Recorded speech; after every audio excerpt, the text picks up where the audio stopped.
Hello friends, welcome to my YouTube channel. RRB NTPC के लिए general science में जो हमारा फिजिक्स का टॉपिक है, हीट एंड टेम्परेचर, इसका ही लेक्चर नंबर 3 है। इससे पहले लेक्चर में हमने हीट के बारे में बेसिक इन्फॉर्मेशन देखा, टेम्परेचर स्केल के बारे में डिस्कस किया कि टेम्परेचर स्केल क्या होती है, जैसे सेल्सियस, फ़ारेनहाइट, केल्विन, र्यूमर, इन सब के बारे में डिस्कस किया। साथ ही हमने कुछ न्यूमेरिकल सॉल्व किए थे।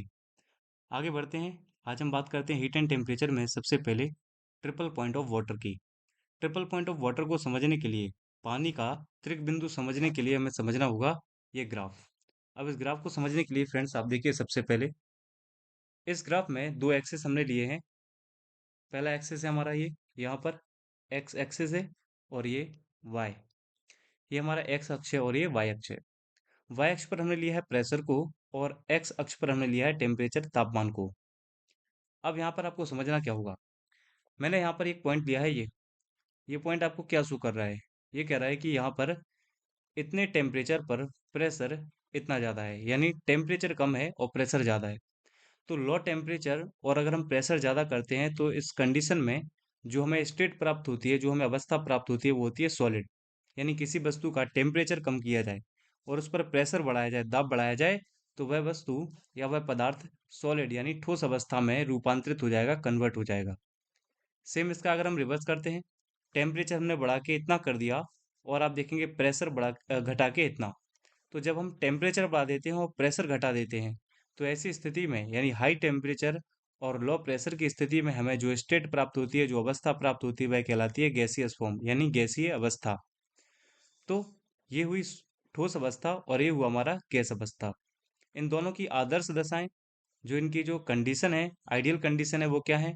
लो temperature high pressure for solid and high temperature low pressure for gaseous state. इन तीनों के मिड में, इन दोनों के मिड में यहाँ पर जो हमें मिलेगा वो लिक्विड अवस्था मिलेगी, यानी कि तरल अवस्था मिलेगी, जिसको मैंने यहाँ पे शो किया है। आप देखेंगे, अगर इस एरिया की बात करेंगे तो आप यहाँ किसी भी पॉइंट को रखेंगे, आप देखेंगे यहाँ पर आपको हाई प्रेशर और लो टेम्परेचर मिलेगा। आप यहाँ इस क्षेत्र में किसी भी पॉइंट को रख के देखेंगे तो आपको हाई टेम्परेचर और लो प्रेशर देखने को मिलेगा। और इन दोनों के जो माध्य की स्थिति होगी, जो मीडियम फेज होगा, यहाँ पर हमें लिक्विड यानी कि द्रव अवस्था प्राप्त होती है। अब यहाँ पर आप एक पॉइंट देखेंगे, ये वाला पॉइंट। यहाँ इस पॉइंट से क्या तात्पर्य है, इसको समझने के लिए आप देखिए, यहाँ कोई अगर पॉइंट है तो लिक्विड अवस्था में भी आपको मिल रहा है, सॉलिड अवस्था में भी आपको मिल रहा है, और गैसियस अवस्था में भी आपको देखने को मिल रहा है। और ये कब संभव है? यही जब तीनों अवस्थाएं हमें लिक्विड में दिखती हैं, पानी में दिखती हैं, तो इसी को हम बोलते हैं ट्रिपल पॉइंट ऑफ वाटर, पानी का त्रिक बिंदु। आइए समझते हैं इसको अब हम। पानी का त्रिक बिंदु, ये नॉर्मल अवस्था नहीं है, इसको हम सिर्फ प्रयोगशाला में ही पा सकते हैं। तो देखिएगा, इसके लिए हमें टेम्परेचर करना होगा 0.16 डिग्री सेल्सियस, 0.16 डिग्री सेल्सियस, या इसी को हम केल्विन में बात करेंगे तो 273.16 केल्विन, 273.16 केल्विन। जब हम इतना तापमान करते हैं तो टेम्परेचर हमें करना है 0.01 डिग्री सेल्सियस, और हमें प्रेशर कितना करना है? प्रेशर करना होगा 611 पास्कल। इतने का जब हम प्रेशर लगाते हैं और इतना हम टेम्परेचर करते हैं, तो इस स्थिति में हमें जो वाटर है वो हमें तीनों अवस्थाओं में देखने को मिलेगा, ठोस अवस्था में, द्रव अवस्था में और गैसियस अवस्था में। और इसी को हम बोलते हैं पानी का त्रिक बिंदु। तो लिखा है यहाँ पर, जहाँ जल की तीनों अवस्थाएं प्राप्त होती हैं, eight which water found in three state, solid, liquid and gas, this is called triple point of water. इसे ही हम पानी का त्रिक बिंदु कहते हैं। आई होप ये ग्राफ और पानी का त्रिक बिंदु आप समझ गए होंगे कि किसे कहते हैं। आगे बढ़ते हैं हम। अब देखिए, यहाँ से ही चेंज इन स्टेट का कॉन्सेप्ट आता है, किसी भी वस्तु की अवस्था में परिवर्तन का यहाँ से कॉन्सेप्ट आता है। जैसे अगर हम देखेंगे, तो मैंने आपको बताया था कि ये पूरा एरिया हमारा है, ये कहलाता है सॉलिड, यानी ये ठोस अवस्था का क्षेत्र है। यहाँ पर जो भी वस्तु होगी वो हमें ठोस अवस्था में मिलेगी। अगर हम यहाँ पे बात करते हैं, तो यहाँ पे हमें कोई भी वस्तु मिलेगी वो गैसियस फॉर्म में मिलेगी, यानी कि गैसीय अवस्था में देखने को मिलेगी। और वहीं यदि हम मिड पॉइंट की बात करते हैं, तो यहाँ कोई भी वस्तु हमें द्रव यानी कि लिक्विड फॉर्म में देखने को मिलेगी। अब यहाँ पर आप गौर से देखिएगा फ्रेंड्स, जैसे यहाँ लिखा है मेल्टिंग, यानी ठोस से हम कहाँ जा रहे हैं? द्रव में। यदि हम सॉलिड से लिक्विड में जाते हैं। तो सॉलिड से लिक्विड में जाने की जो प्रक्रिया उसको हम बोलते हैं मेल्टिंग, उसको हम बोलते हैं गलन। क्या बोलते हैं इसको? मेल्टिंग, यानी कि गलन अवस्था बोलते हैं उसको। गलन का तात्पर्य क्या है? ठोस अवस्था से द्रव अवस्था में प्रवेश करना। सेम अगर हम दूसरा देखेंगे जिसको हम फ्रीजिंग कह रहे हैं, यहाँ से क्या हो रहा है, ये द्रव से कन्वर्ट हो रहा है सॉलिड में। अगेन सेकंड क्या कहेंगे हम? लिक्विड टू सॉलिड, यानी द्रव से ठोस अवस्था में, और इसको हम बोलते हैं फ्रीजिंग। इसको कहते हैं फ्रीजिंग। फ्रीजिंग अर्थात हिमांक। तो हिमांक का अर्थ क्या है? अवस्था। लिक्विड को अवस्था सॉलिड, यानी लिक्विड स्टेट को कन्वर्ट करना है सॉलिड स्टेट में। नेक्स्ट अब देखेंगे यहाँ पर, अब ये लिक्विड से कन्वर्ट हो रहा है गैसियस फॉर्म में। अगेन यहाँ पे हम लेके आते हैं लिक्विड, और लिक्विड से कन्वर्ट हुए किस फॉर्म में? गैसियस फॉर्म में। तो लिक्विड से गैस में बदलने की जो क्रिया है वो कहलाती है एवेपोरेशन। एवेपोरेशन कहलाती है ये। इसको हम बोलते हैं वाष्पन। वहीं अगर हम गैस से लिक्विड स्टेट में जाते हैं तो ये जो अवस्था है, ये जो प्रोसेस है, ये कहलाती है कंडेंसेशन, संघनन। कंडेंसेशन, हिंदी में इसको हम बोलते हैं संघनन। क्लियर है? तो ये हमने देखी चार अवस्थाएं। पहला सॉलिड से लिक्विड, सॉलिड से लिक्विड, और लिक्विड से सॉलिड। दूसरा हमने देखा लिक्विड से गैस, गैस से लिक्विड। अब ये दो अगला जो प्रोसेस है इसमें क्या हो रहा है, कोई वस्तु डायरेक्ट सॉलिड से कन्वर्ट हो रही है, ठोस सॉलिड से कन्वर्ट हो रही है गैसियस फॉर्म में, और यहाँ गैस से कन्वर्ट हो रही है सॉलिड में। तो यहाँ पे हम लिखेंगे अगला गैस टू सॉलिड, यानी गैसियस फॉर्म से सॉलिड फॉर्म में कन्वर्ट होना कहलाता है डिपोजिशन। क्या कहलाता है? डिपोजिशन, जिसको हम बोलते हैं जमाव। वहीं अगर आप सॉलिड से डायरेक्ट कन्वर्ट हो रहे हैं गैसियस फॉर्म में, तो इसे कहते हैं सब्लिमेशन। सब्लिमेशन अर्थात इसको बोलते हैं ऊर्ध्वपातन। तो ये हम तापमान बढ़ा या घटाकर पदार्थ की अवस्थाओं में परिवर्तित कर सकते हैं, और पदार्थ की अवस्था में परिवर्तन करने को हम melting, freezing, evaporation, condensation, deposition और सब्लिमेशन के नाम से जानते हैं। यहाँ से आपसे एग्जाम में डायरेक्ट क्वेश्चन पूछा जाता है कंडेंसेशन का तात्पर्य क्या है, तो हम बताएंगे गैस से लिक्विड में आना। डिपोजिशन का अर्थ है गैस से सॉलिड में जाना। एवेपोरेशन या वेपोराइजेशन का अर्थ है लिक्विड से गैस में कन्वर्ट होना। फ्रीजिंग का अर्थ है लिक्विड से सॉलिड में, और मेल्टिंग का अर्थ है सॉलिड से लिक्विड में। तो ये इस ग्राफ के थ्रू हम देख सकते हैं टेम्परेचर इंक्रीज और डिक्रीज करने के आधार पर change in state of any matter, किसी भी पदार्थ के अवस्था में परिवर्तन होने की ये जो प्रोसेस है इसे। क्लियर है? चलिए अब हम आगे बढ़ते हैं और समझते हैं हम थर्मामीटर के बारे में। देखिए दोस्तों, थर्मामीटर कई प्रकार के होते हैं। सबसे पहले हम बात करने वाले हैं इसमें डॉक्टरी थर्मामीटर, जिसको हम क्लिनिकल थर्मामीटर के नाम से भी जानते हैं। जो ये डॉक्टर थर्मामीटर है, इसका आविष्कार किया था फॉरेनहाइट ने, डीजी फॉरेनहाइट ने। और इसका अन्य नाम जो आता है, तो सेंटेरियो ने इसकी खोज की थी। ये भी अलग नाम आपको कई बुक्स में देखने को मिलेगा। अब सबसे पहले हम इस थर्मामीटर, क्लिनिकल थर्मामीटर का स्ट्रक्चर समझते हैं। देखिए, ये एक कांच की ट्यूब है, कांच का छड़ है। यहाँ पे आप देखेंगे, ये आपको एक भाग दिखाई दे रहा है रेड कलर से। यहाँ भरा रहता है Hg, पारा।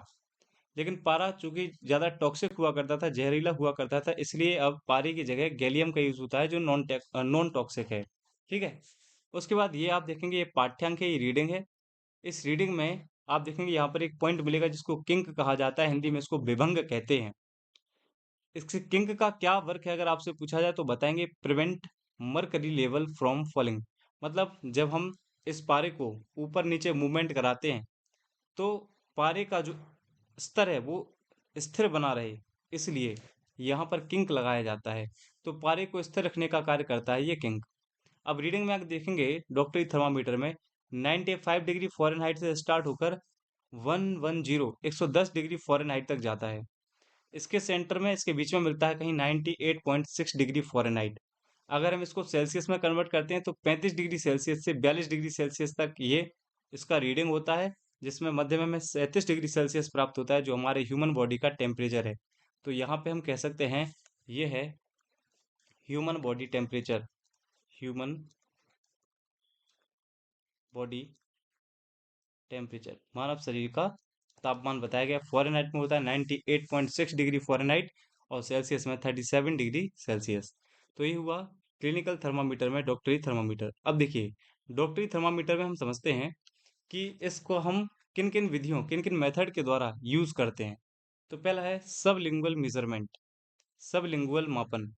इसमें अंडर टंग यानी जीवा के नीचे हम जो थर्मामीटर है उसको दबाकर इसमें टेम्परेचर का मापन किया जाता है और यह सबसे स्पष्ट मापन देता है ना। मोस्ट क्लियर मेजरमेंट जो करता है वो यही है, sublingual measurement. Second, auxiliary measurement होता है जिसमें अंडर आर्मपिट के द्वारा यहाँ पर मापन किया जाता है टेम्परेचर का।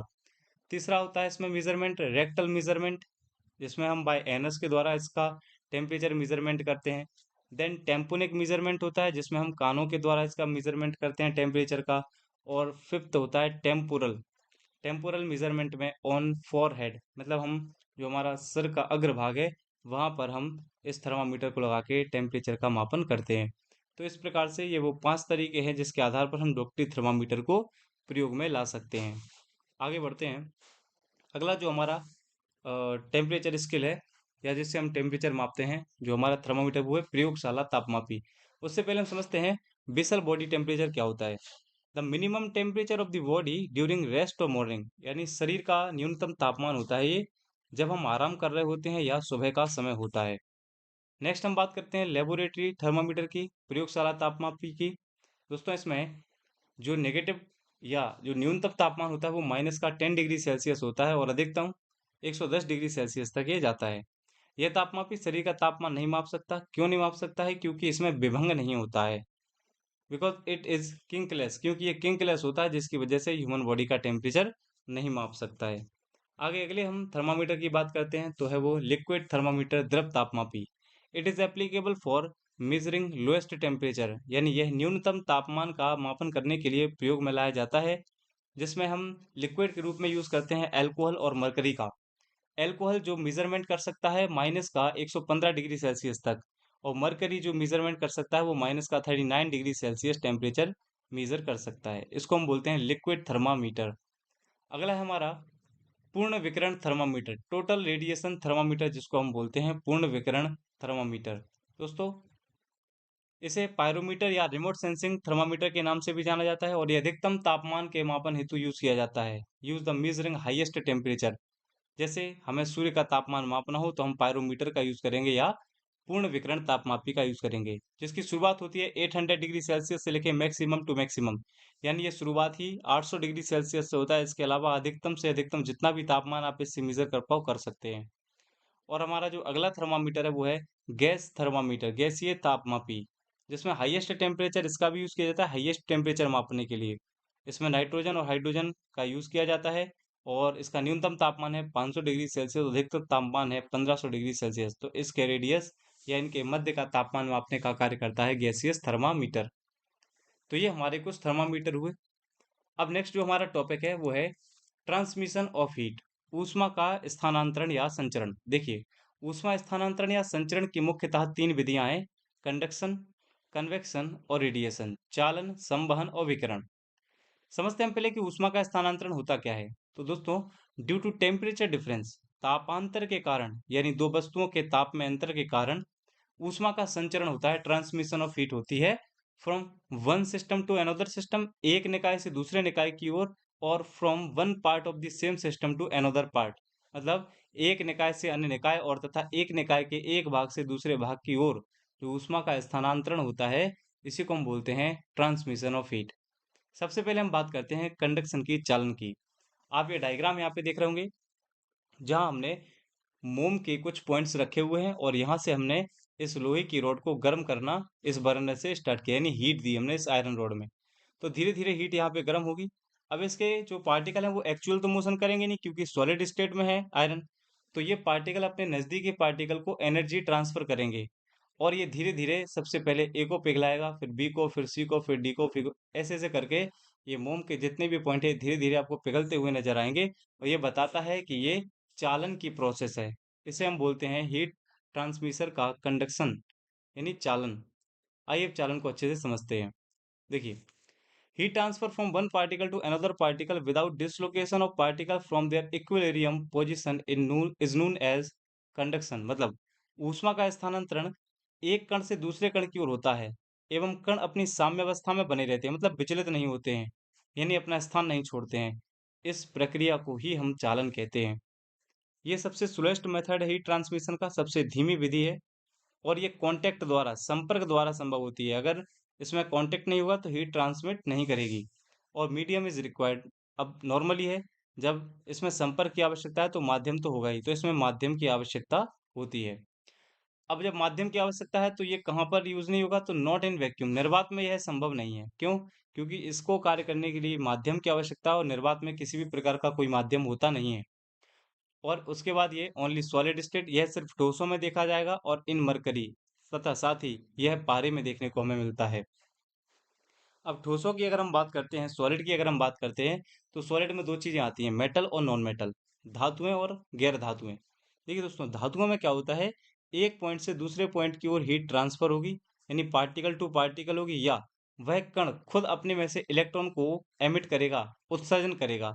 तो अगर हम धातु में बात करते हैं, धातु में हीट ट्रांसमिशन की दो कार्य होते हैं, एक तो पार्टिकल से पार्टिकल हीट ट्रांसफर होती है, दूसरा इलेक्ट्रॉनों के उत्सर्जन से, जिसकी वजह से धातुओं में जो कंडक्शन है, जो चालन है, वो बहुत तीव्र गति से होता है, बहुत तेज गति से होता है, as compare to non metal. गैर धातुओं में क्या होता है, only vibration of particle to particle, मतलब कणों के कंपन से इसमें क्या है, एनर्जी, या हम कहेंगे जो हीट है वो ट्रांसमिट होती है, इसलिए ये इसमें सबसे स्लो, धीमी गति से जो है चालन संभव होता है। तो ये चालन के बारे में कुछ कॉन्सेप्ट हुए। आइए अब हम समझते हैं दैनिक जीवन में इस कंडक्शन का क्या यूज है। Application of the conduction of heat in daily life. देखिए, सबसे पहले तो हम बर्तनों के जो हैंडल होते हैं उन पर लकड़ी या प्लास्टिक का कवर लगा लेते हैं। तो प्लास्टिक और वुडन जो कवर हम यूज करते हैं, जो हमारे बर्तन होते हैं, वो चालन से बचने के लिए करते हैं। दूसरा, वायु का ऊष्मा का कुचालक होना, एयर एज हीट इंसुलेटर। क्यों?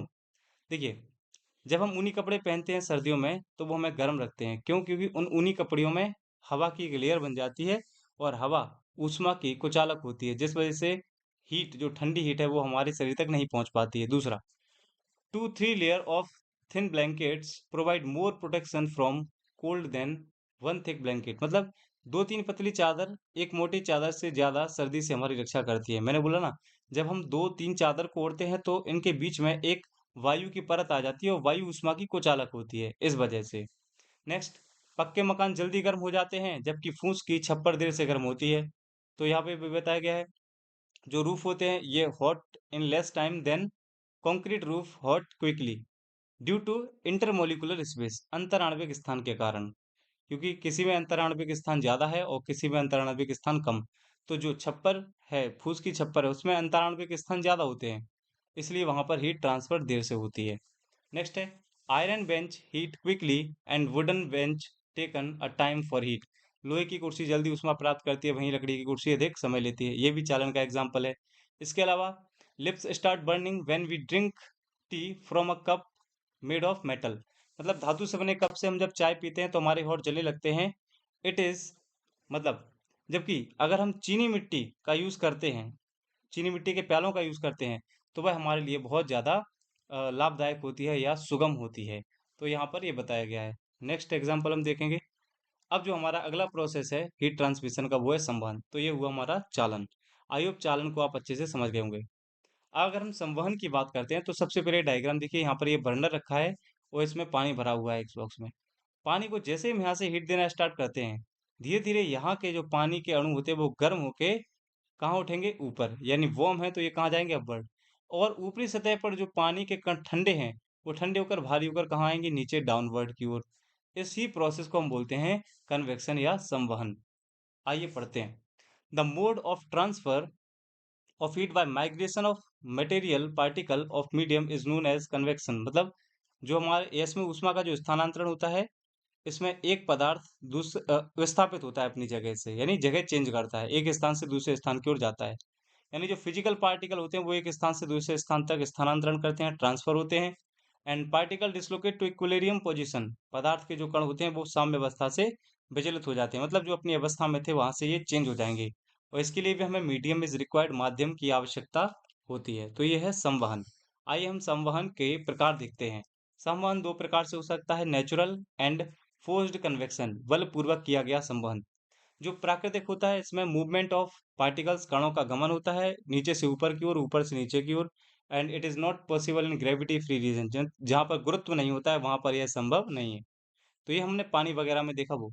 लेकिन बलपूर्वक किया गया संवहन क्या होता है? तो this is the type of convection use fan, pump और hot rod and movement particle is any direction in medium. मतलब जो पंखे होते हैं, पंप होते हैं अथवा गर्म छड़ का उपयोग किया जाता है इसमें, और माध्यम के जो कण होते हैं वो किसी भी दिशा में गमन करने लगते हैं, यानी किसी भी दिशा में ही जा सकते हैं। इसको हम बोलते हैं बलपूर्वक संवहन। अब इसके दैनिक जीवन में एग्जाम्पल क्या है कन्वेक्शन के, संवहन के? तो देखिए, जो सी ब्रिज और लैंड ब्रिज चलती हैं रात और दिन में, समुद्र समीर जो दिन में चलती हैं और स्थल समीर जो रात में चलती हैं, ये भी संवहन के कारण ही होता है। इसके अलावा ट्रेड विंड, ज्योग्राफी में पढ़ते हैं हम, व्यापारिक पवनें, ये भी संवहन का ही एग्जाम्पल है। वेंटिलेशन प्रोसेस इन हाउस, हमारे घरों में जो वायु संचार प्रणाली होती है वो भी इसी पर आधारित है। वर्किंग फंक्शन ऑफ रेफ्रिजरेटर, यानी जो रेफ्रिजरेटर है उसकी कार्यप्रणाली भी इसी पर आधारित है। फॉर्मेशन ऑफ क्लाउड, बादलों का बनना, एंड वातावरण का गर्म होना है, हीटिंग ऑफ एनवायरनमेंट, ये सारे के सारे एग्जाम्पल हैं कन्वेक्शन के, संवहन के। आइए, जो हमारा हीट ट्रांसमिशन का अगला मेथड है विच इज रेडिएशन, रेडिएशन के बारे में हम समझते हैं। एक स्थान से दूसरे स्थान तक बिना किसी माध्यम के, इसमें ध्यान रखना, मीडियम लेस हो गया, बिना किसी माध्यम के ऊष्मा के स्थानांतरण की प्रक्रिया विकिरण कहलाती है। The process of the transfer of heat from one place to another without any medium is known as radiation. And the transfer of heat, जिसको हम थर्मल रेज भी बोलते हैं, इंफ्रारेड भी बोलते हैं, फ्रॉम सन टू अर्थ, यानी ऊष्मा अथवा ऊष्मीय किरणों या अवरक्त किरणों का सूर्य से पृथ्वी तक स्थानांतरण जो होता है वो रेडिएशन के थ्रू ही होता है। यानी सूर्य का प्रकाश पृथ्वी तक जो पहुंच रहा है वह विकिरण माध्यम से है। ये सॉलिड, लिक्विड, गैस और वैक्यूम, क्योंकि इसके लिए माध्यम की आवश्यकता नहीं होती है, तो ये निर्वात में भी गमन कर सकते हैं, लेकिन निर्वात में इनकी स्पीड सबसे तेज होगी, और बाकी ठोस, द्रव और गैस में ये ट्रांसपेरेंट होंगे, तभी इनमें ये एंटर कर पाएगा। Thermal rays speed equal to light speed, मतलब जो हमारी अवरक्त किरण है या जो हमारी ऊष्मीय किरणें हैं, इनकी स्पीड जो है, इनकी जो चाल है वो प्रकाश की चाल के बराबर होती है। अब हम देखेंगे application of radiation in daily life. दैनिक जीवन में विकिरण के क्या उदाहरण हैं? तो एक क्लाउडी नाइट होना, तो cloudy night are warmer because cloud reflect the earth radiation, मतलब बादलों वाली रात का गर्म होना, हम सिंपल भाषा में कह सकते हैं। इसके अलावा polished shoes quickly reflect the heat और लाइट, यानी पॉलिश किए गए हुए जूतों का चमकदार दिखाई देना, ये भी एग्जाम्पल है रेडिएशन का, क्योंकि वो रिफ्लेक्ट करता है प्रकाश को। अगला, it get heated by the radiation emission from the earth, मतलब जो हमारी गर्मी में जो गर्म हवाएं हैं वो पृथ्वी से विकिरण उत्सर्जन के कारण होती है। मतलब हवाओं का गर्मियों में गर्म होना किसकी वजह से होता है? तो हम बताएंगे, विकिरण उत्सर्जन होता है जो पृथ्वी के द्वारा, उसके द्वारा। नेक्स्ट है, ठंड के मौसम में शरीर के मुलायम भाग सूर्य के प्रकाश को अवशोषित करते हैं, जबकि आसपास की हवाएं ठंडी रहती हैं। तो भाई, in winter season heat from sun is directly absorb by human flesh while air is still cool.